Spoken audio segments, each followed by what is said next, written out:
بسم اللہ الرحمن الرحیم۔ اللہ تبارک و تعالی نے خوشی بھی دی ہے اور غم بھی دیا ہے انسان کو۔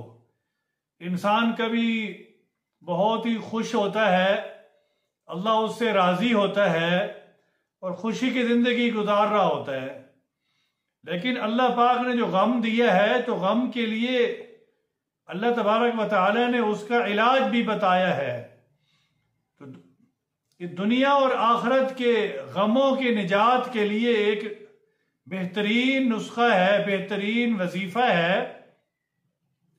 حسبی اللہ لا الہ الا ہو علیہ توکلت وہو رب العرش العظیم۔ یہ 7 مرتبہ صبح پڑھ لینا ہے اور 7 مرتبہ شام کو پڑھ لینا ہے، یعنی فجر کی نماز کے بعد اور مغرب کی نماز کے بعد 7 مرتبہ جو انسان یہ پڑھ لے گا، اللہ تبارک و تعالی اس کے دنیا اور آخرت کے غموں کو دور کر دے گا۔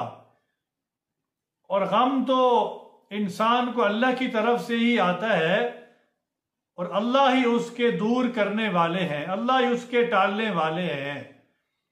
اور اس دعا کے بارے میں، اس آیت کے بارے میں یہ بھی لکھا ہے، یہ دعا حیات الصحابہ کے اندر ہے کہ اگر یہ دعا انسان یعنی ایک جھوٹے دل سے بھی پڑھے، ویسے بھی اگر پڑھ لے تو اللہ تبارک و تعالی اس کے غموں کے لیے کافی ہو جاتے ہیں۔ ہم نے صدقے دل سے پڑھنا ہے، سچے دل سے پڑھنا ہے اور ہر غم اللہ کی طرف منسوب کرنا ہے کہ یا اللہ تو نے یہ دیا ہے اور تو نے ہی اس کو ٹالنا ہے۔ حسبی اللہ لا الہ الا ہو علیہ توکلت وہو رب العرش العظیم۔ اللہ تبارک و تعالی ہمیں عمل کی توفیق عطا فرمائے۔